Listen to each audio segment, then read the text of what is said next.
नमो ज्ञानेश्वरा नमो ज्ञानेश्वरा।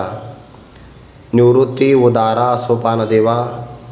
मुक्ताबाई नमो त्रिभुवन पावनी। आद्यत्रय जननी देवांची जयांचे केली स्मरण। होय सकळ विद्यांचे अधिकरण। तेचे वंदो श्री चरण श्री गुरूंचे ते नमस्कारोने आता। रागी कर्मफल प्रेप्सुर लुब्धो हिंसात्मको शुचिः। हर्ष शोकान्वित करता राजस परिकीर्तितः। जैसा गावीचिया कश्मळा ओकरडा होय एकवळा। का स्मशानी अमंगळा आघवयांची। कैवल्य साम्राज्य चक्रवर्ती विश्वमौली ज्ञानोबाराय सकल ब्रह्मनिष्ठ गुरुजनांच्या परमकृपेने श्री भगवती ज्ञानेश्वरीचा आपण 18वा अध्याय विचार करत आहोत। या अध्यायामध्ये 3 प्रकारचं ज्ञान, 3 प्रकारचं कर्म आणि 3 प्रकारचा गुणांच्या भेदानुसार होणारा कर्त्याचा विचार आपण पाहत आहोत। त्यापैकी ज्ञान आणि कर्म यांचा साकल्याने विचार केल्यानंतर आता 3 प्रकारचा जो कर्ता आहे त्या कर्त्याच्या विषयाला प्रारंभ झाला आहे। अर्थात कर्माचं अनुसरण करणारा जो कर्ता त्यामध्ये सुद्धा सत्व रज आणि तम या गुणभेदामुळे सात्विक राजस तामस असा भाव प्रगट होतो। तर त्या जीवस्वरूप असणाऱ्या कर्त्याचं किंवा कर्मावर अभिमान धारण करणाऱ्या कर्त्याचं काय लक्षण आहे ते लक्षण आपण पाहत आहोत। काल आपण सात्विक कर्त्याचं लक्षण पाहिलं। मुक्त संगाहा जो आसक्तीपासून मुक्त आहे। अनहमवादी मी करता आहे मी करता आहे असा मीपणाचा भाव जो मुखाने बोलत नाही त्याला अनहमवादी असं म्हणतात। धृती उत्साह समन्विताः आपल्याला कितीही वेळा जरी अपयश आलं किंवा विघ्न जरी आलं तरी पण त्या विघ्नाला न जुमानता कार्याला आरंभ करणं याला धृती असं म्हणतात। आणि उत्साहामध्ये जिद्द असते याने तो समन्वित आहे। प्रारब्धानुसार देशकाल परिस्थितीनुसार जर एखादं कर्म सफल झालं किंवा असफल झालं तर सफलतेमध्ये जो हर्षाला प्राप्त होत नाही आणि असफलतेमध्ये जो विषादाला प्राप्त होत नाही, निर्विकार राहतो, अशा कर्त्याला सात्विक कर्ता असं म्हणतात। आता यानंतर ज्ञानोबाराय राजस कर्त्याचं लक्षण प्रस्तुत 27व्या श्लोकामध्ये प्रतिपादन करतात। काय लक्षण आहे त्याचं? पदच्छेद श्लोकाचा असा आहे। रागी कर्मफल प्रेप्सुः लुब्धः हिंसात्मकः अशुचिः हर्षशोकान्वितः कर्ता राजस परिकीर्तितः। हे झालं श्लोकाचा पदच्छेद। एका पदाचा अर्थ असा होतो रागी। रागी म्हणजे हा पारिभाषिक शब्द आहे। संगीत क्षेत्रातला राग वेगळा, व्यवहारात येणारा राग वेगळा आणि पारिभाषिक शास्त्रामध्ये येणारा राग वेगळा। राग म्हणजेच काय? प्रीती। ज्याचं विषयावर प्रेम आहे तो इथला रागी आहे। नाहीतर भक्ताचे प्रेम असतं की नाही, पण त्याच्या प्रेमाचा विषय परमात्मा आहे। आणि राजस जो करता आहे त्याचं मात्र विषयावर किंवा विषयाच्या फलावर प्रेम आहे, म्हणून रागी म्हणजे विषयासक्त। कर्मफल प्रेप्सुः कर्माच्या फलाची अभिलाषा करणारा, निष्काम कर्म करत नाही। ज्या कर्मामध्ये आपल्याला फायदा होईल तेच कर्म तो करतो। व्यवहारात काही लोक असं म्हणतात फायदा असेल तर काही बोला, फायद्याचं बोला, नाही तर मग इथं बसू नका। कधी कधी ते आपल्याला एखाद्या कार्यालयात दिसतं बघा, कामाशिवाय बसू नये। म्हणजे काय? काही काम असेल, फायदा असेल तर बसा, मग तुम्हाला रस पाजल्या जाईल, चहा मागवला जाईल, आणि काम नसेल तर मग निघा, असा त्याचा अर्थ आहे। कर्मफल प्रेप्सुः जो कर्माच्या फलावर नजर ठेवणारा आहे, अपेक्षा करणारा। लुब्धः लोभी, लोभी म्हणजे दुसऱ्याच्या धनाची अपेक्षा करणारा आणि स्वतःची कवडीसुद्धा खर्च न करणारा, त्याला लुब्ध असं म्हणतात। दुसऱ्याच्या धनावर ज्याची नजर आहे, लोभी आहे। हिंसात्मकः आपल्या मनातला अभिप्राय कुणालाही कळू देत नाही आणि आपल्या मनातला अभिप्राय न कळू देता दुसऱ्याची उपजीविका, दुसऱ्याची वृत्ती त्याचं छेदन करणारा त्याला हिंसात्मक असं म्हणतात। म्हणजे स्वतःच्या स्वार्थासाठी इतरांचं काही झालं तरी चालेल, पण आपला स्वार्थ साध्य करणार तो। ते गुरुवारी मारुती बाबा ते उदाहरण सांगत असतात एका मनुष्याची दाढी पेटू लागली. आता तो धावपळ करू लागला बिचारा. तेवढ्यात एक व्यसनी मनुष्य आला. तो म्हणा थोडा वेळ थांब, मला बिडी पेटू दे म्हणे. तुझं काही का होईना पण माझा स्वार्थ झाला पाहिजे. त्याला हिंसात्मक हा येणारच आहे ओवी आता. हिंसात्मक हा अशुचीही अत्यंत अपवित्र जीवन जगणारा, बाहेरून स्नान करत नाही आणि मनात आतमध्ये विकार तसेच भरलेले आहेत. हर्ष शोकान्वित हा, हर्ष म्हणजे कर्म सफल झालं तर आनंदाला प्राप्त होणारा, हर्षाने समन्वित. आणि शोक म्हणजेच काय, जर कर्म असफल झालं तर रडणारा, धिक्कार करणारा कर्माचा आणि स्वतःचा. अशा लक्षणाने जो संपन्न असतो तो राजस करता आहे असे शास्त्रामध्ये त्याची गणना केली आहे. म्हणजे विषयासक्त, कर्मफलावर नजर ठेवणारा, लोभी, हिंसात्मक, अशुची, हर्ष शोकान्वित, 6-7 प्रकारच्या लक्षणांनी संपन्न त्याला राजस करता असं म्हणतात. यावर ज्ञानोबाने स्पष्टीकरण पुढे सांगतात. पहिल्यांदा उदाहरण दिलं आहे, राजसकर्त्यामध्ये विषयासक्ती असते.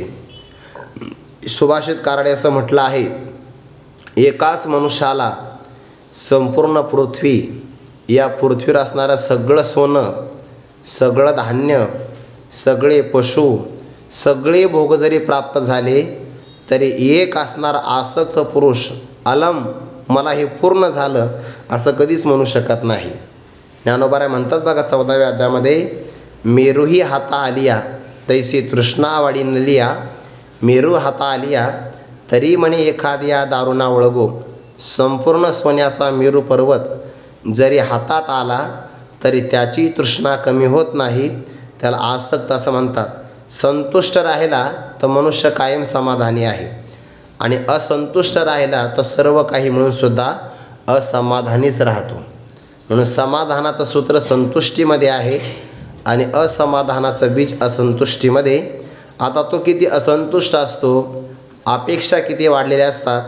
मनुष्याला अपेक्षा दुःख देतात. बरं, हे सुरुवातीला नवीन आलेले विद्यार्थी असतात ना, आपलंच उदाहरण सांगायला काय हरकत आहे.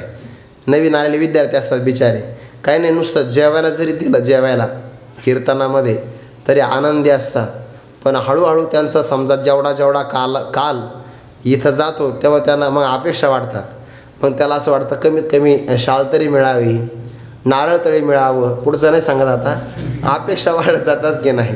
सुरुवातीला भोजनामध्ये संतुष्ट असणारा नंतर भोजनामध्ये असंतुष्ट राहतो. त्याला म्हणतात रागी, अपेक्षा करणारा.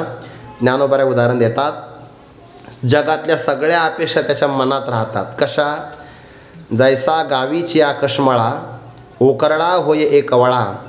एक वळा म्हणजे काय, एक ठिकाण. गावीची आकशमळा, गावामध्ये निर्माण होणारा केर कचरा, अंगणातला, घरातला खरकट उरलेला आहे किंवा काही घरात कोणताही कचरा असू द्या, तो कचरा गावातला सगळा कचरा. गावीची आकशमळा म्हणजे वाईट पदार्थ, त्याला एक ठिकाण कोण आहे, ओकरडा, ज्याला आपण ओकिरडा असं म्हणतो. म्हणजे ओकिरडा असं ठिकाण आहे की जिथं सगळ्या गावातला कचरा तयार होतो. गावात बरे ठिकाणं ठरलेले असतात, बरोबर माणसं तिथंच कचरा टाकतात. शहरात तसं नाही. शहरामध्ये चालता चालता लोक रस्त्यावर कचरा फेकून देतात आणि आपण शहरातल्या माणसाला शिकलेले म्हणतो. शिकलेले आणि सवरलेले शब्द, ते शिकलेल्या शब्दातला एक शब्द काढायचा आणि तिथं हो लावायचा. जैसा गावीची आकशमळा ओकरडा होय एक वळा. गावामध्ये ओकिरडा हा सगळ्या केर कचऱ्याचं. तुम्ही शहरात बघा ना, एखादं जुनं घर दिसेल, भिंती दिसेल किंवा एखादी डीपी जरी दिसेल, ताराची खंबा वगैरे असेल, कचरा तिथं पडणार आणि कोणाला काही सोयीसुतक नाही. जर तुम्हाला कचऱ्याचं उदाहरण पाहायचं असेल तर केळगाव रोडला थोडासा फेरफटका मारा, कळून येईल तुम्हाला. जैसा गावीची आकाशमळा ओकराड म्हणजे निर्धास्त आहे, माणसं निवांत आहे. आपल्यामुळे जगाला काय त्रास होतो, वातावरण काय प्रदूषित होतं, काही विचार नाही. ज्याचा व्यवहार चांगला नाही त्याचा परमार्थ कधी चांगला होऊ शकत नाही. जैसा गावीची आकाशमळा ओकरडा होय एक वळा. का, दुसरं उदाहरण, स्मशानी अमंगळा आघवयाची. स्मशानामध्ये काय असतं, सगळे अमंगळ पदार्थ. हा तसा आहेच ना. व्यवहारामध्ये जो अप्रामाणिक आहे तो परमार्थामध्ये खोटाच ठरणार आहे. आपला व्यवहार आपल्या परमार्थाचं लक्षण असतं. पुढं जाऊन सांगू का, परमार्थ थेरी आहे आणि आपला व्यवहार प्रॅक्टिकल आहे, असं त्याचा अर्थ. स्मशानी अमंगळ आघवयाची, स्मशानात सगळे अमंगळ पदार्थ, खापर फुटलेलं असतं ते सगळे म्हणजे अशुद्धच पदार्थ सगळे असतात स्मशानामध्ये. आता ते अनुभवाची जोगे नव्हे बोलायचे, सगळे पदार्थ असे. स्मशानातले पदार्थ परत वापरले जात नाही बघा, त्याचे वापरले जात नाही यात नवल नाही. तो मेलेला व्यक्ती ज्या अंथरुणावर बसून मेला आहे तेही कपडे कोणी वापरत नाही बघा, इतकं ते अमंगळ असतं. जसं स्मशान सगळ्या अमंगळाचं एकमेव ठिकाण, उकिरडा सगळ्या कचऱ्याचं एकमेव ठिकाण, तसा हा राजस करता जगातल्या सगळ्या अपेक्षेचं अंतःकरण एकमेव ठिकाण. तया परी जो अशेषा, दोन ओव्याचा एकत्र विचार आहे. तया परी जो अशेषा विश्वाची अभिलाषा पाय पाकाळानी या दोषा घरटा झाला. त्याप्रमाणे जो अशेषा, अशेष म्हणजे संपूर्ण, काही शिल्लक न ठेवता विश्वाची अभिलाषा, जगातल्या सगळ्या अभिलाषा म्हणजे अगदी इहलोकातल्या असो परलोकातल्या असो पंचविषयाच्या असो आणखीन काही काही असो, जगातल्या सगळ्या अभिलाषांचं तो एकमेव ठिकाण आहे. कसा?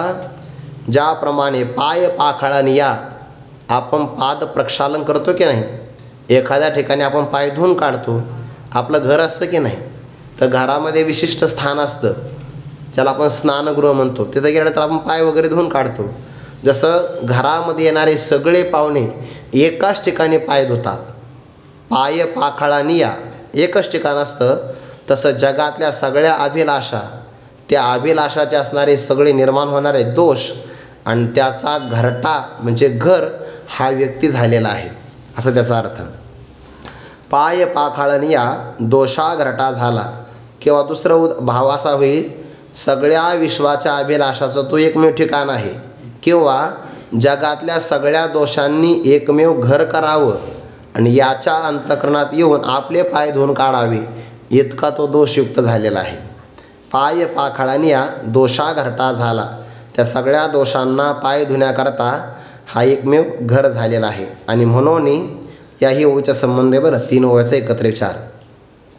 मनोनी फळाचा लाग देखी जी असलग तिये कर्मी चांग रोह मांडी. आणि म्हणून फळाचा लाग, लाग म्हणजे संबंध, जिये कर्मी फळाचा असलाग चांग देखी, ज्या कर्मामध्ये काहीतरी आपल्याला फलप्राप्ती होणार आहे आणि तीसुद्धा सोपी, असलग म्हणजे सोपा, कर्माच्या फळाचा संबंध कर्म केल्यानंतर सहज प्राप्त होणार आहे, असं जर त्याने ऐकलं तर ती एक कर्मी त्या कर्मामध्ये चांग रोह मांडी, चांगल्या प्रकारे तो रोह म्हणजे प्रारंभ करतो, उपक्रम करतो. कर्मात फळ असेल तरच प्रारंभ, कर्मात फळ नसेल तर मग काही घेणं देणं नाही. म्हणजे तो अगोदरच फोनवर सांगतो काही आहे का, हा ठीक आहे मग सांगा पुढचं, नाहीतर मग ठेवा फोन. मनोनी फळाचा लाग देखी जी असलग ती एक कर्मी चांग रोह मांडी, त्या कर्माला चांगल्या प्रकारे प्रारंभ करतो. प्रयोजनम अनुद्दिश्य न मंदोपी प्रवर्तते, असा तो विचार आहे. प्रयोजन पाहिलं तर, नाहीतर मग काही नाही. इथपर्यंत त्याचा अपेक्षा आणि कर्मफलावर त्याचं प्रेम सांगितलं. आता कर्म तो करतो पण किती लोभी आहे, ज्ञानोबारे उदाहरण पुढे देतात. आणि आपण झाली ये जोडी उपको निधी कवडी, क्षणक्षणा कोरोंडी जीवाची करी, कृपण चित्ती ठेवा आपुला, तैसा दक्ष पराविया माला, बक जैसा खुतला माशे यासी. या दोन ओव्याचा एकत्र विचार आहे. तो लोभी तर आहेच आहे, पण लोभी दोन प्रकारचा, एक स्वतःचं धन खर्च न करणारा आणि दुसऱ्याचं धन गोळा करणारा लोभी. म्हणजे एकच जीवनाचा उद्देश आहे, फक्त धन साठवायचं, वापरायचं अजिबात नाही, फक्त संचय करायचा. काय प्रेम असतं धनावर, काही काही माणसं दररोज मोजून पाहतात, दररोज. आता ते का कमी होणार आहे का वाढणार आहे, पण प्रेम असतं त्याला ते हात फिरविल्याशिवाय त्याच्यामध्ये समाधान वाटत नाही. आणि पाहिलं तर मग नाही आनंदाशी जोडा असं त्याला वाटतं आहे. हा लोभी आहे बघा. आपण झाली जोडी, जोडी म्हणजे प्राप्ती. आपण कष्ट केले आणि त्या कष्टातून आपल्याला काही जोडी झाली, म्हणजे काय, काही धन आपल्याला मिळालं, काही प्राप्त झालं, तर मग त्या धनाच्या बाबतीमध्ये कवडी उपकोनेदी, कवडीसुद्धा तो खर्च होऊ देत नाही. जर तुम्हाला या 2 वेळाचा विस्तार पाहायचा असेल ना, तर श्रीमद भागवतातलं 23वा अध्याय भिक्षुकीत अवश्य पहा. खूपच गोड आहे बरं, खूप गोड आहे. कदर्यू नावाचा ब्राह्मण आहे. काय धनावर प्रेम आहे, बाप रे बाप.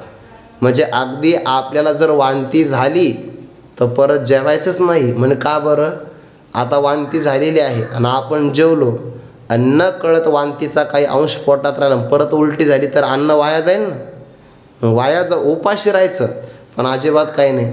म्हणजे मग दूध कधी खाल्लं होतं, काही नाही. लहानपणामध्ये स्तनपान केलं तेव्हाच दुधाची चव चाकली, त्याच्यानंतर दूध माहितीच नाही. कंजूस आहे बघा इतका, काहीच नाही. धान्य सणवार जरी आला तर जुने जोंधळे पाठवायचे, नवीन धान्य काही पाठवायचंच नाही. धनाच्या बाबतीत तर फारच कंजूस. तसं आपण झाली जोडी उपकोनेदी कवडी. नाथ महाराजांनी असं म्हटलं आहे, त्या कदर्यू ब्राह्मणाच्या घरामध्ये ना मुंग्यासुद्धा उपाशी राहत होत्या. मग आता मुंगीला जिथं खायला कण मिळणार नाही तिथं चिमणीला काय मिळणार आहे, जिथं चिमणीला मिळणार तिथं कावळ्याला काय मिळणार आहे. म्हणून आणि मग कावळ्यालाच मिळत नाही तर पाहुण्याला तरी काय मिळणार आहे. म्हणून सगळे इतका ते कंजूषपणाचा कळश. पण आपण झाली जोडी उपकोनेदी कवडी, कवडीसुद्धा खर्च होऊ देत नाही. ज्ञानोबा बघा कसं म्हणतात, क्षणक्षणा कुरोंडी जीवाचे करी. तो आपल्या जीवाची प्रत्येक क्षणाक्षणाला त्या धनानं ओवाळणी करून टाकतो बघा, ओवाळणी करतो. धनावर जर प्रेम असेल ना तर लोभ याचे मन जैसे जीवो जावो परी नुमसे ठेवेला ठाव. आपलं काय सगळं आयुष्य जाईल, यदा कदाचित जीव जाईल, पण ठेवलेलं धन कुठं पुरून ठेवलं हे कधीच कोणाला सांगणार नाही. ताई क्षणक्षणा कुरोंडी जीवाची करी. उदाहरण तीच दिलं आहे, कृपण चित्ती ठेवा आपुला. कृपण असणारा व्यक्ती आहे आणि तो आपल्या चित्तामध्ये ठेवा ठेवतो. म्हणजे जमिनीतच पुरलेला असतो, पण जमिनीत जरी पुरलेला असेल तर अंतःकरणामध्ये सुद्धा एका कोपऱ्यात त्या धनाला जागा असते. तो कायम स्मरण करतो, माझं इथं एवढं आहे, तिथं तेवढं आहे. ते बरं लक्षात राहतं. बरं त्या आपल्याला तर लक्षातही राहत नाही. मला 2-3 लोकांनी म्हणलं तुमचे माझ्याकडे 1000 रुपये. म्हणलं बरं झालं तो प्रामाणिक, माहीत काय लक्षात नव्हतं म्हटलं. ते स्वतःनं आणून दिले, आपल्या लक्षातही राहत नाही. असंही पण याच्या मात्र लक्षात राहतं. म्हणजे मी फार उदार आहे असा अर्थ ना घेऊ त्याचा. पण कृपणाचे ते बहुतेक कमी असल्यामुळे लक्षात राहत नसेल. कृपणाचे ती ठेवा आपुला तैसा दक्ष परावी आम्हाला. कृपण असणारा पुरुष जसा आपल्या ठेवा त्याच्या मनात असतो तैसा दक्ष तत्पर आहे. पण कशावर, परावी आम्हाला. दुसऱ्या परक्या लोकाचा जो काही माल आहे, धन आहे, त्या धनावर त्याची नजर असते बघा. हे आपल्याला अनुभवाला येतं. काही काही माणसं श्रीमंत असतात की नाही, पण त्यांना गरिबाचा एखादा भाग, जमिनीचा एखादा तुकडा त्यांच्या मनामध्ये सलतो बघा. त्याला असं वाटतं एवढा फक्त जर बाजूला झाला तर इथून तिथून सगळी जमीन आपलीच आहे. आणि तो बिचारा विकत नाही, कारण जमिनीवर त्याचं प्रेम असतं. पण हा परावी आम्हाला दक्ष, हा दुसऱ्याच्या जमिनीवर डोळा ठेवून असतो. त्यामुळे तो त्या गरिबाला अशा काही संकटामध्ये सापडवितो शेजारी लोकांच्या किंवा काहीतरी प्रकरणाच्या माध्यमातून, आणि त्याला ती जमीन विकायला भाग पाडतो म्हणजे पाडतो. आणि एकदा ते सगळं घर, ती जमीन विकत घेतली की मग हा समाधानी होतो. का, कारण त्याला असं वाटतं एवढा 1-2 एकरचा तुकडा जर बाजूला झाला तर सगळी आपलीच आहे की नाही जमीन. असे कितीतरी उदाहरणं पाहिली आहेत आम्ही. तैसा दक्ष परावी या माला. दुसऱ्याच्या असणाऱ्या द्रव्यावर नजर ठेवणारा असतो हा. का उदाहरण देतात, बक जैसा खुतला माशे याशी. बक म्हणजे बगळा. ज्याप्रमाणे तो माशे याशी खुतला, माशाची वाट पाहत राहत असतो बघा. हा प्रसंगच पाहतो, कधी एकदा हा संकटात सापडतो. आणि आपल्याशिवाय तो कोणी याला मदत करणार नाही. दुसरा कोणी मदत करू लागला तर हा धमकी देतो, खबरदार तो माझा शेजारी आहे, तू त्याला अजिबात मदत करायची नाही, तो आला तर मला शरण आला पाहिजे. आणि मग पडक्या भावाने ती जमीन घ्यायची आणि सगळं ते आपल्या ताब्यामध्ये घेऊन टाकायचं. काही काही लोक असे करतात की नाही, अगोदर नावार करून घेतात आणि मग मदत करतात. उदाहरण दिलं आहे बगळ्याचं. पांढरा शुभ्रच आहे हा बगळा, पण अंतकणातला भाव मात्र वेगळा आहे. तो बगळा एखाद्या नदीच्या सरोवराच्या काठावर एका पायावर ध्यान धरून उभा राहतो, ध्यान धरून. लहान लहान मासे म्हणतात वा आपल्या गावातले मोठे तपस्वी महात्मा आला आहे, एका पायावर तपश्चर्या करतो. असं पाहिलाच नाही आपण. पण ते बिचारे लहान लहान मासे दर्शनाला येते. तो काहीच करत नाही. तो याने काय होणार आहे आपलं. आपण एवढे कष्ट केले, सकाळपासून आपण इथं आलो आणि उगा एका घासावर एक गुलाबजामुन खाऊन काय फायदा काय आहे. हा मस्तपैकी कितीतरी आले पाहिजे की नाही. मोठ्या माशाची वाट पाहतो. एकदा मोठा मासा आला की बघ जायचा खोताला माशी अशी बरोबर त्याच्यावर तो काय करतो, झडप घालतो. तसा हा सुद्धा दक्ष परावे हा माला दुसऱ्याच्या द्रव्यावर नजर ठेवतो. प्रसंग आला, संकट आलं. आता बिचाऱ्या गरीब लोकांवर संकट येतं की नाही. मुलीचं लग्न येतं, कधी कधी एखादी आईवडील आजारी पडतात, कधी त्याच्याही जीवनामध्ये काही अपघात वगैरे होतात. मग अशा प्रसंगाला त्याला पर्याय नसतो. खेड्यागावात अशी कितीतरी उदाहरणं पाहिली बघा. जमीन फार असते एखाद्या गरीबाकडे आणि त्याला जर 2-4 मुली असेल तर लग्नातच सगळी जमीन त्याला विकावी लागते. पर्यायच नाही ना दुसरा काही. आता नाही बरं, आता दिवस बदलले. आता मुली हुंडा नाही देत. आता मुलंच म्हणतात आमच्याकडून हुंडा घ्या, खर्च सगळा आम्ही करतो, फक्त मुलगी द्या असं म्हणतात. दिवस बदलले बघा. आता अवघड आहे सगळं. आणि जर व्यसनी असेल तर त्याचा कार्यक्रमच झालेला आहे सगळा. तर कोणी विचारित नाही. हे जे DJ समोर नाचणारे ना, DJ समोर नाचणारे किंवा हे कार्यकर्ते वगैरे चटाई टाकणारे यांचे कार्यक्रम झालेले सगळे. अवघड आहे यांचं. हा मुलींचं प्रमाणही कमी ना. अर्थशास्त्र सिद्धांत आहे, मागणी जास्त असेल आणि पुरवठा कमी असेल तर किंमत वाढत असते.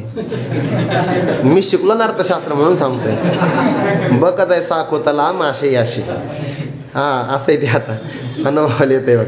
चारित्र्य संपन्न मुलगा असेल ना तर मग त्याला काही अडचण नाही.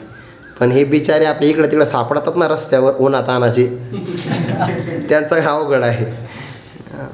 शिकलेल्या मुली असतात. मग आता बघा तुम्ही निकाल लागेल 10वी-12वीचा, कितीतरी वर्षापासून परंपरा चालू आहे. कितीतरी वर्षापासून कोण असतं पहिल्या क्रमांकाला, मुलीच असतात. बरं तरी घरातले सगळे कामं सावरतात त्या. घरातली सगळी कामं करायची, धुणी भांडी करायची, अभ्यास करायचा जिद्द असते. मुली सगळीकडे टॉपरच आहे आणि मुलं काही काम नाही बघा. 1,500चा त्याच्या पायामध्ये बूट आहे, त्याच्याकडे 1,00,000-1.5 लाखाचा मोबाईल आहे, फिरायला 1.25 लाखाची गाडी आहे आणि प्राप्ती काय आहे, काठावर पास, काहीच नाही. बघ जायचा पताला माशे याशी. असं आहे सगळं. असं बराच लांब गेला विषय. आणि गोवी गेली आज जवळी, झगटली अंग फाळी. त्याचा हिंसात्मक स्वभाव कसा आहे. काही लोकांच्या जवळ जाऊ नये. जवळ गेलं तरी त्रास, लांब राहिलं तरी त्रास. तो अंगारा असतो की निखारा. जर आपण तर शांत असेल तरी हात काळा करतो आणि जर प्रखर असेल तर जाळतो. म्हणून हे दुर्जन लोक असे असतात, कामापुरते ठेवायचा व्यवहार. जास्त जवळ गेला तर आपल्याला गोत्यात आणतात. फारही दूर राहायचं नाही, षडयंत्र असतात मग. म्हणून त्यांना असं वाटलं पाहिजे आम्ही त्याच्या जवळही आहे आणि लांबही आहे. असं उदाहरण दिलं आहे का बोरीच्या झाडाचं ज्ञानोबरायाने. आणि गोवी गेली आज जवळी, झगटली अंग फाळी. फळे तरी आत पोळी, बोरांटी जैसे तैसे मने वाचा काय. भलतया दुःख देत जाये, आली तुमची ओवी आजी. स्वार्थ साधिता न पाहे पराचे हित. आजीनं अगोदरच ओवी सांगितली, बहुतेक ते अगोदर चिंतन करून आले असते. उदाहरण दिलं आहे बोरीचं. बोरी असते की नाही, आंबट बोरीचं झाड आहे बघा एखादं, आंबट एकदम. आणि सहसा बोरीची झाडं कुठं असतात, बांधावर. नुसत्या बांधावर असतात. जिथून पाय वाट जात असते किंवा गाडी बैलाची वाट जाते की नाही, तिथं बोरीची झाडं असतात. आणि असं जवळ गेला तर गोवी गेल्या जवळी. तिला 2 काटे असतात, एक सरळ असतो आणि एक असा हुकाप्रमाणे असतो. म्हणजे हुकाप्रमाणे जो काटा आहे ना तो आपल्याला मागं खेचतो आणि जवळ गेला की दुसरा इंजेक्शन देतो. गोवी गेल्या जवळी. जवळ गेल्यानंतर ती आपल्याला अडकविते. तुम्ही इतर काट्यातून सुटू शकतात बरं. येड्या बाबळीचे काटे सरळ काटे असतात, त्या काट्यातून सुटता येतं. कारण सरळ गेला सरळ मागं येता येतं. बोरीचं तसं नाही आहे. एक काटा सरळ असतो, सरळ मागं आला की दुसऱ्यात अडकतो. म्हणून ती फांदी अतिशय सावधपणाने काढावी लागते. म्हणून ती जवळ गेली की अडकवी. गोवी म्हणजे अडकविते. गोवी गेल्या जवळी. जवळ गेला की अडकविते. बर स्पर्श झाला त्या काट्याला तर झगटले अंग फाळी. जर झगटलाच मनुष्य तर बघा बोरीची फांदी लागली तर वरखडेच लागतात बघा. नुसते वरखडे नाही तो जो अणकुचीदार काटा असतो ना हुकाप्रमाणे, तो त्वचेच्या आतून त्वचेला फाडतो. म्हणजे अशी त्वचा आपली अशी 2 भागामध्ये प्राप्त होते. झगटली अंग फाळी अंगाला फाडून टाकते. बरं, फळे खायचा प्रयत्न केला तर फळे तरी जरी ते फलद्रूप झाली तरी आत पोळी पोकळी असा एक अर्थ आहे ना, आत पोळी असा एक पाठ आहे. तिचं लाकूड जे असतं की नाही आतून पोकळ असतं, किंवा काही काही बोरं जे असतात ते आतून किडलेले असतात, उपयोगाचे नसतात. किंवा पोळी शब्दाचा पाठ आहे की ते अत्यंत आंबट जर असेल तर ते आपल्याला जिभेला दाह निर्माण करतात बघा. मग फळे तरी आत पोळी कशी बोरांटी जैसी, ज्याप्रमाणे बोरीचं झुडूप असतं की नाही, फळं खाल्ले पोटात गेले तर दाह करतात, किंवा जिभेला आंबट लागतात ना, अतिशय आंबट, तर ते जिभेला दाह करतात. बरं, झगटलं स्पर्श झाला तर अंग फाडते, आणि जवळ गेलं तर अडकविते. म्हणजे 3 कार्यक्रम करते. जवळ गेला तर अडकला, झगटला स्पर्श झाला की फाडला गेला, आणि फळं खाल्ले की पोळला गेला. हे झाले 3 उदाहरणं. जशी बोराचं झाड बोरांटी करते तैसे त्याप्रमाणे राजस पुरुष मने वाचा काये बलतया दुःख देत जाई, स्वार्थ साधिता न पाहे पराचे हित. मने म्हणजे मनाने, वाचा म्हणजे वाणीने, आणि काये म्हणजे शरीराने. बलतया दुःख देत जाय, वाटेल त्या व्यक्तीला दुःख देतो. काही निमित्त नाही बरं, त्याने आपल्यावर अपकार केला आहे हेही पाहत नाही, उपकार केला तेही पाहत नाही, वाटेल त्या पुरुषाला. जसं काही माणसं रस्त्याने चालले, काही नाही बिचारे प्राणी निवांत असतात बघा, रात्रभर कुत्रे जागी असतात, घराचं राखण करतात, दिवसा कुठंतरी झोपतात. हा तसं नाही करत, गाडीने जाता आता कुत्र्याला लात मारतो, काही घेणं देणं नाही. भलतया दुःख देत जाय, स्वार्थ साधिता, आणि आपला स्वार्थ साधत असताना पराचे हित न पाहे, दुसऱ्याचं यामध्ये हित आहे का अजिबात विचार करत नाही. दुसऱ्याचं हित असेल आणि त्या हिताची हानी झाली तरी चालेल, पण आपला स्वार्थ मात्र साध्य झाला पाहिजे असा तो विचार करतो, काही घेणं देणं नाही. मने वाचा काय भलतया दुःख देत जाय. ते हे जर पाहिजे असेल तुम्हाला उदाहरण, तर तुम्ही त्या श्रीमद भागवताचा जे काही पहिले 6 अध्याय आले की नाही, ते आत्मदेव नावाचे ब्राह्मण, आणि त्यांना ते गोकर्ण नावाचा पुत्र प्राप्त झाला, आणि दुसरा एक पुत्र प्राप्त झाला धुंदुकारी, त्या धुंदुलीच्या उदरी जन्माला आला. ते धुंदुकारीचं चरित्र बघा, सगळं असंच चरित्र आहे. मने वाचा काही भलतया दुःख देत जाय.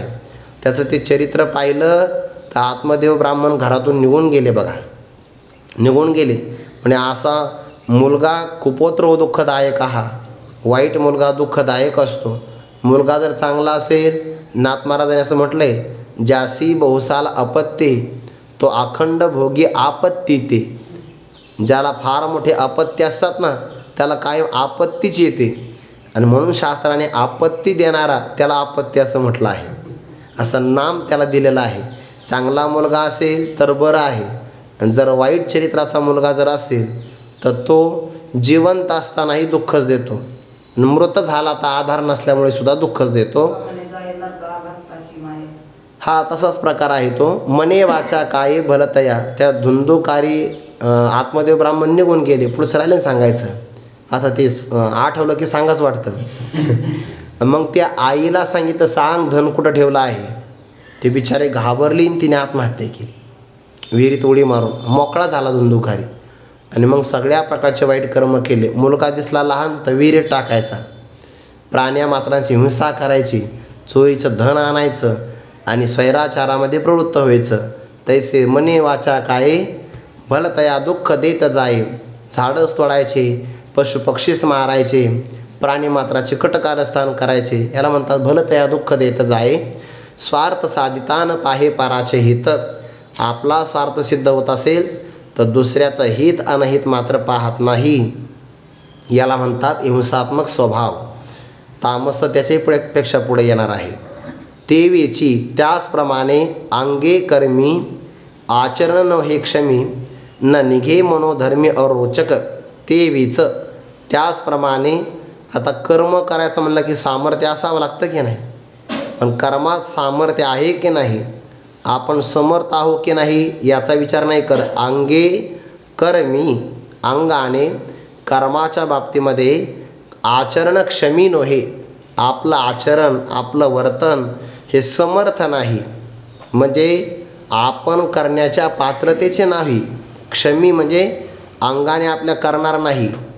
पण न निघे मनोधर्मी अरोचक, अरोचक म्हणजे अरुची, पण कर्माच्या बाबतीत जी काही अरुची आहे त्याच्या मनातून मात्र निघत नाही, म्हणजे कर्मावर त्याची आवड आहे. कर्म जरी कठीण असेल पण हे कर्म मला करायचंच आहे. अरुची म्हणजे शल्य, ती अनावड मात्र त्याच्या मनातून जात नाही. म्हणजेच काय, आवडीनं तो कर्म करतो, ती जातच नाही त्याच्या मनातली भावना. न निघे मनोधर्मी अरोचक. आता समर्थ असेल तर कर्म करावं, पण सामर्थ्य नसताना सुद्धा कर्म करण्याकरता तो प्रयत्न करतो. न निघे मनोधर्मी अरोचक. आता हे झालं अशुची पदाचे व्याख्यान. आणखीन पुढे देतात, कनकाची या फळा आत माझ बाहेरी मवळा, तैसा सवाय दुबळा शुचित वेजो. कनक नाव त्याचं चांगलं आहे, पण फळ मात्र भयानक आहे बरं. कनक म्हणजे काय, सोनं, आणि कनकाची या फळा म्हणजे धोत्र्याचं फळ. ते भगवान शंकराला अर्पण करतात की नाही, ते तुतारीप्रमाणे असतं बघा समोर, तेवढाच अर्थ घ्या फक्त. पांढरं शुभ्र फुलं असतं की नाही समोर आकाराचं, आणि मागे त्याला सगळं काटेरी असतं बघा फळ.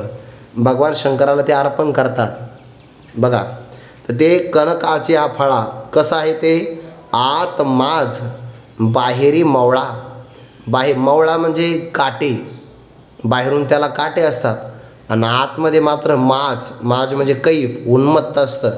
त्याच्या जर बिया चुकून खाल्ल्या बस, कधी कधी तर माणसाचा मृत्यू पण होऊ शकतो, इतकं ते भयंकर विषारी असतं. प्रमाण जर जास्त कमी झालं आणि थोडंसं प्रमाण असेल का मग त्याला आपलं स्मरण राहत नाही, तो केव्हापासून काय बोलतो आहे. जर एखाद्याने हे फळ खाल्लं ना तर तो अखंड प्रवचनच करत राहतो, काहीच नाही बघा, काही पाहत नाही, काही नाही, काही. केव्हा जर उड्याच मारा लागला तर उड्याच मारतो, प्रवास करू लागला तर प्रवासच करतो, आणि मग त्यांनी जो जो काही केलं आहे ते सगळं त्याला आठवत नाही. त्यामध्ये आत माज बाहेरी मवळा. आता हे झालं कनकाचं फळ, आतूनही वाईट आहे, बाहेरूनही त्याला काटे आहे. तसा राजस करता सबाह्य आत बाहेर दुबळा आहे, पण कशाच्या बाबतीमध्ये, शुचित वेचो पवित्रपणाच्या बाबतीमध्ये आत बाहेर अत्यंत दुर्बळ आहे. म्हणजे बाहेरही स्नानादी कर्माचा सोयीरसूतक नाही, आणि आतमध्ये सुद्धा वाईट विकाराचं प्राबल्य आहे, म्हणजे आत बाहेर अपवित्र आहे. मनातले संकल्पही चांगले नाही आणि बाहेरून वर्तनही चांगलं नाही, असा तो वाईट आहे. इथपर्यंत त्याच्या अशुची शब्दाचा अर्थ सांगितला. आता कर्म केलं की कधी कधी सफल होतं, कधी असफल होतं. मग त्यामध्ये तो मात्र ज्याप्रमाणे एखादे जहाज लाटावर आदळतं तसा हर्ष आणि शोकाच्या लाटावर आदळत राहतो. उदाहरण देतात पुढे, आणि कर्मजात केलिया फळ लाहे जरी धनंजया, तरी हरिखे जगा या वाकुलिया वाये. अथवा जे आदरिले हीन फळ होय केले, तरी शोके तेने जिंतिले धिक्कारो लागे. कर्मी रहाटी ऐसी जया ते होती देखसे, तोच जाण त्रिशुद्धीशी राजस करता. या 3 ओव्याचा एकत्र विचार आहे. कर्मजात केल्या, जात म्हणजे समूह बरं, आणि कर्मजात म्हणजे काय, कर्माचा समुदाय. नित्य नैमित्तिक हे सगळे कर्म काही समुदाय आहे. अशा अनेक प्रकारचे कर्माचे समुदाय केले त्याने, आणि त्या कर्माला जर इच्छित फळ प्राप्त झालं, फळ लाहे जरी धनंजया, जर अर्जुना धनंजया त्या कर्माला फळ लागलं तर मग हरिखे म्हणजे आनंदाने उड्या मारतो आणि सगळ्या जगाला सांगतो, बघा म्हणे, ऐका माझ्यासारखं कोणी, ऐका, सांगून द्या म्हणे, मीच असं जगामध्ये आहे की कर्माचा प्रारंभ केला आणि यश संपादन केलं. एवढं सामर्थ्य जगामध्ये कोणात नाही. हरिखे जगा या वाकुल्या वाई, सगळ्या जगाला तो अगदी वाकडं लावतो. वाकुल्या वाई म्हणजे वाकडं दाखवतो, बघा, वेड लावतो. माझ्यासारखं कोण आहे, कोणीच नाही. कर्म सफळ झालं तर, आणि असफळ झालं तर मग स्वतःचा आणि कर्माचा धिक्कार करतो. पुढे, अथवा जे आदरिले म्हणजे प्रारंभ केलं, आणि हीन फळ होय केले. हीन फळ म्हणजे फळहीन, ज्याला फळ काही मिळालं नाही. आरंभ केला होता चांगला, पण फळ काही मात्र मिळालंच नाही. मग केले हीन फळ होय, केलेलं कर्म जर फळापासून हीन झालं तर मग मात्र रडतो बघा. शोके तेने जिंतेले, त्या शोकाने किंवा त्या निर्फळ झालेल्या शोकाकुल होऊन जिंकून जातो. म्हणजे शोकाने जिंकला आहे, त्याला शोकाला प्राप्त झाला म्हणजे जिंकला गेला. तर धिक्कारो लागे, कर्माचाही धिक्कार करतो, अशा प्रकारचं कर्म मी करणार नाही. आणि स्वतःचा धिक्कार करतो, काय माझ्या धिक्कार असो माझा की मला कर्म शेवटपर्यंत नेता आलं नाही. कर्मी रहाटी ऐसी जया ती होती देखसी, तोच जाण त्रिशुद्धीशी राजस करता. भगवान म्हणतात अर्जुना, कर्मामध्ये ज्याचं अशा प्रकारचं राहटी म्हणजे वागणं आहे, वर्तन आहे, जयाते ऐसी कर्मी रहाटी देखसी होती, ज्याची कर्मामध्ये अशा प्रकारची वर्तणूक तो पाहसील किंवा ज्याचं कर्मामध्ये असं वर्तन आहे तो पाहसील तर समजून घ्यावं त्रिशुद्धी म्हणजे त्रिवार हे सत्य आहे, सत्य आहे किंवा सत्य आहे की तो राजस करताच जाणावा. म्हणजे जो रागी आहे म्हणजे आसक्त आहे, कर्माच्या फलावर नजर ठेवणारा आहे, लोभी आहे, हिंसात्मक, दुसऱ्याला दुःख देणारा आहे, अपावित्र्य पाळणारा म्हणजे पवित्र न राहणारा आणि हर्ष शोकाने समन्वित असेल तर तो राजस करता आहे असं जाणावं. इथपर्यंत सात्विक आणि राजस कर्त्याचं लक्षण आपण पाहिलं. काल सात्विक, आज राजस. यया आता यया पाठीर, जो कुकर्माचा आगर तोही करो गोचर तामस करता. आता यानंतर, पाठी म्हणजे नंतर, यया पाठी म्हणजे यानंतर, एर म्हणजे दुसरा, जो कुकर्माचा आगर, कुकर्म म्हणजे वाईट कर्म, वाईट कर्माचा जो आगर, आगर म्हणजे मळा, ज्याप्रमाणे एखादा जातिवंत शेतकरी असेल त्याच्या मळ्यामध्ये कायम अनेक प्रकारचं पीक येत असतं, तसा हा वाईट कर्माचा मळा आहे. म्हणजे याच्या हातून कायम वाईट कर्मच घडत राहतात. कोण आहे हा? पुढे येणारा तामस करता. बरं, तोही करू गोचर तामस करता, तोही तामस करता तुला स्पष्ट ओळखता येईल अशा प्रकारे आम्ही स्पष्ट करून सांगू. तुम्ही असं म्हणाल भगवान स्पष्ट का सांगतात? याच्यापासून दूर राहावं म्हणून. राजस करता स्पष्ट का सांगतात? तसा मनात आपला भाव होऊ नये म्हणून. आणि सात्विक का सांगतात? तर स्वीकार करावा म्हणून. म्हणजे सात्विकाचा स्वीकार करावा, राजस तामसाचा परित्याग करावा म्हणून भगवान परमात्मा ते सांगतात. पुढे आहे 28व्या क्रमांकाच्या श्लोकामध्ये तामस करता. अयुक्त प्राकृत स्तब्ध शठो निष्कृती कौलसहा विषादी दीर्घसूत्रीच करता तामस उच्यते. पदच्छेदासा आहे अयुक्तः प्राकृतः स्तब्धः शठः नैष्कृतिकः अलसः विषादी दीर्घसूत्रीच करता तामस उच्यते. तामस करता कोणाला म्हणतात त्याचे लक्षणं सांगतात. अयुक्त, अयुक्त म्हणजे काय? चंचल, ज्याचं चित्त विषयामध्ये आसक्त झाल्यामुळे चंचल आहे, म्हणजे स्थिर न राहणारा. कोणतंच काम तो स्थिर नाही करत. कोणतंही काम हातात घेतलं अर्धवट करणार, अर्ध सोडून देणार. म्हणजे खाणकाम करायला लागला तर जमीन खणत राहील, पण नेमकं त्याला धन प्राप्त व्हायचं की तेवढ्यात सोडून देईल. म्हणजे चंचल खूप आहे. अयुक्तः प्राकृतः, प्राकृत म्हणजे लहान मुलाप्रमाणे शास्त्र संस्काराने रहित असणारा. स्तब्धः, स्तब्ध म्हणजे अनम्र, संत मोठे माणसं यांच्यासमोर नमस्कार न करणारा.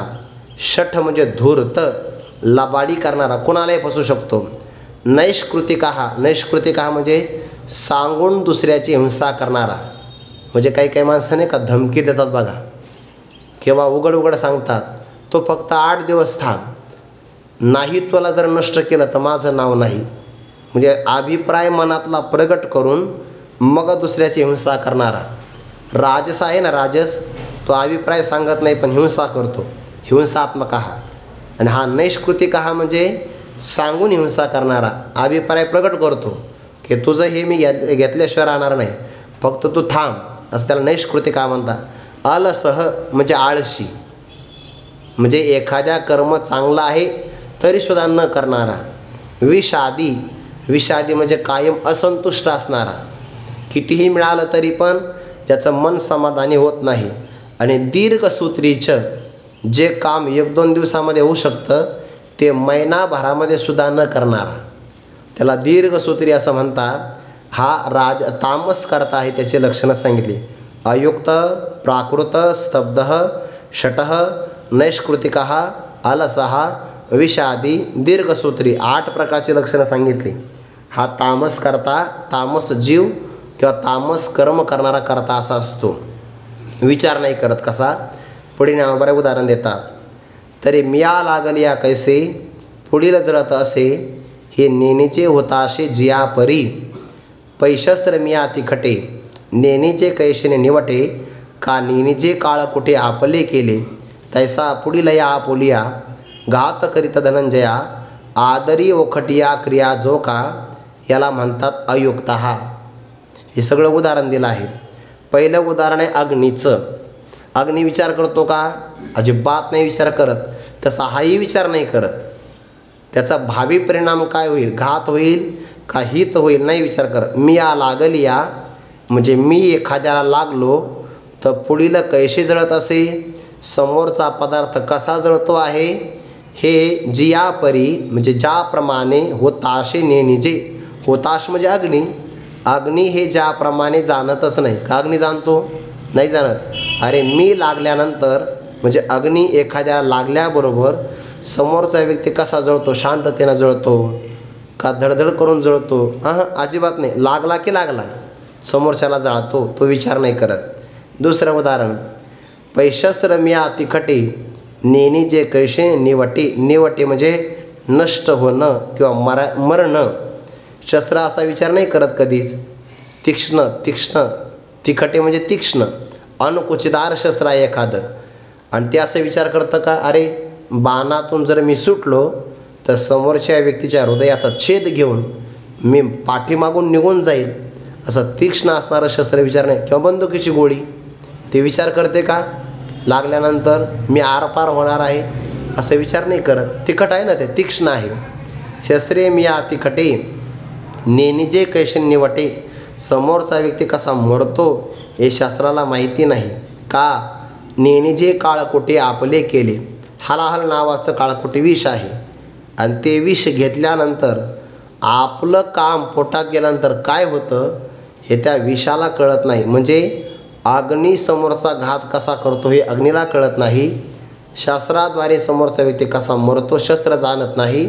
किंवा आपण केलेला परिणाम काय होतो हे काळकुटे विषाला कळत नाही. तैसा त्याप्रमाणे पुढील या आपुलिया, घात करीत धनंजया, आदरी ओखटिया क्रिया जोका, त्याप्रमाणे पुढील या म्हणजे समोरच्या व्यक्तीचा सुद्धा, आणि आपुलिया म्हणजे आपला सुद्धा, घात करीत धनंजया, आदरी ओखटिया क्रिया जोका, ओखट्या म्हणजे वाईट क्रिया जो प्रारंभ करतो. म्हणजे काय?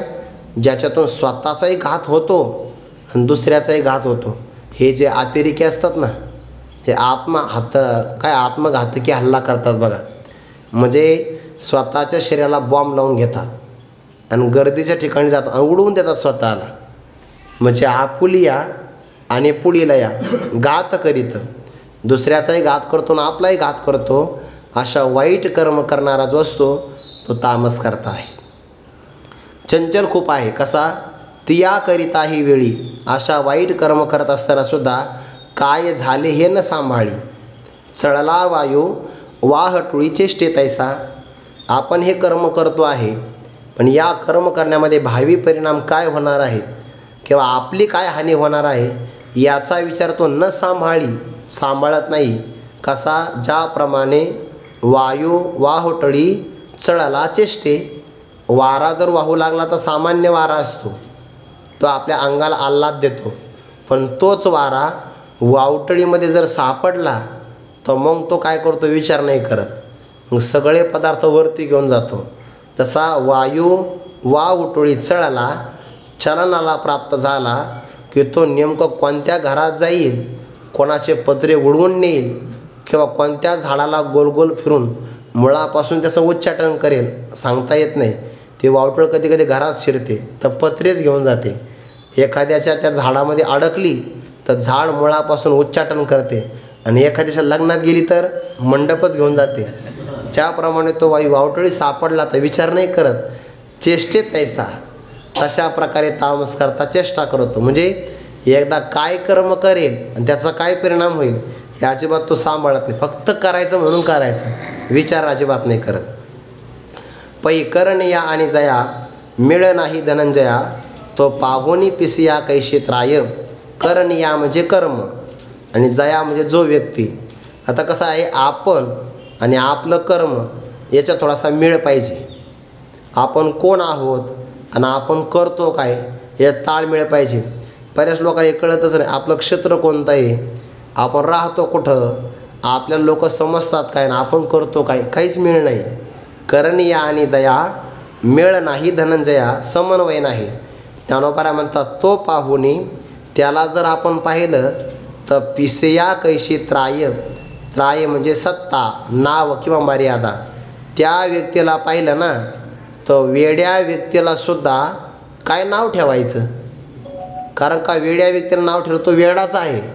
पण हा स्वतःला वेडा न समजता वेड्याप्रमाणे वागतो.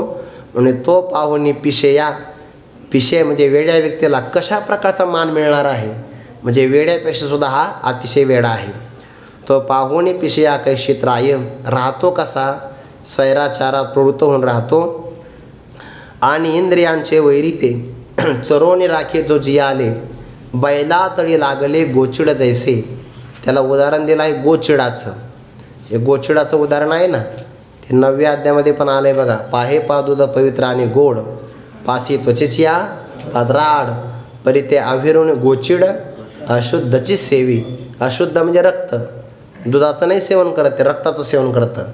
आणि मग असेच गोचिड जर बैलाच्या अंगाला लागले, बैला तळी म्हणजे बैलाच्या अंगाला लागले तर काय करतात, काही नाही, बैलाच्या अंगावर तयार होणार रक्त शोषण करून फक्त राहतात. बैला तळी लागले गोचिड जैसे, तसा हा इंद्रियांचे वैरिले चरोनी राखे जो जियाले. इंद्रिय काय करतात, चरतात. इंद्रियाचं वैरण कोणतं आहे, शब्द स्पर्श रूप रसगंध. हे इंद्रियांचं वैरण आहे, म्हणजे इंद्रियाचा घास आहे. त्या इंद्रियांचे ते विषय आहे आणि ते विषय त्या इंद्रियाने वैरण म्हणून सेवन केले की त्यातूनच इंद्रिय वैरिले चरोनी. इंद्रियाला वैरण दिलं आणि इंद्रियाने ते वैरण खाल्लं म्हणजे इंद्रिय चरले. स्वैर आहे ना इंद्रिय, आणि जे चरले म्हणजे इंद्रियाने जे विषय सेवन केलं त्या विषय भोग्य पदार्थापासून विषयाच्या आनंदाने जी आले राखी आपलं जगणं जो रक्षण करतो. म्हणजे काय, विषय सुखाकरता इंद्रियांच्या ताब्यात जाऊनच जो जिवंत राहतो. ज्याप्रमाणे बैलाच्या अंगाला लागलेले गोचिड जसे रक्त शोषण करून राहतात, तसा इंद्रियांच्या माध्यमातून विषय भोग्य पदार्थाचं सेवन करूनच आपलं जिवंत कंठत असतो, जगत असतो. पण ते करत असताना विचार नाही, वेळ काळ पाहत नाही. हास या हृदना वेळ नेनता दरी बाळ, रहाटे उत्शृंखळ जया परी तया परी. हास या हृदना वेळ नेनता आदरी बाळ. एखादा लहान मुलगा आहे, त्याला हसावं कधी आणि रडावं कसं असा वेळ ठरलेला आहे का, काही नाही.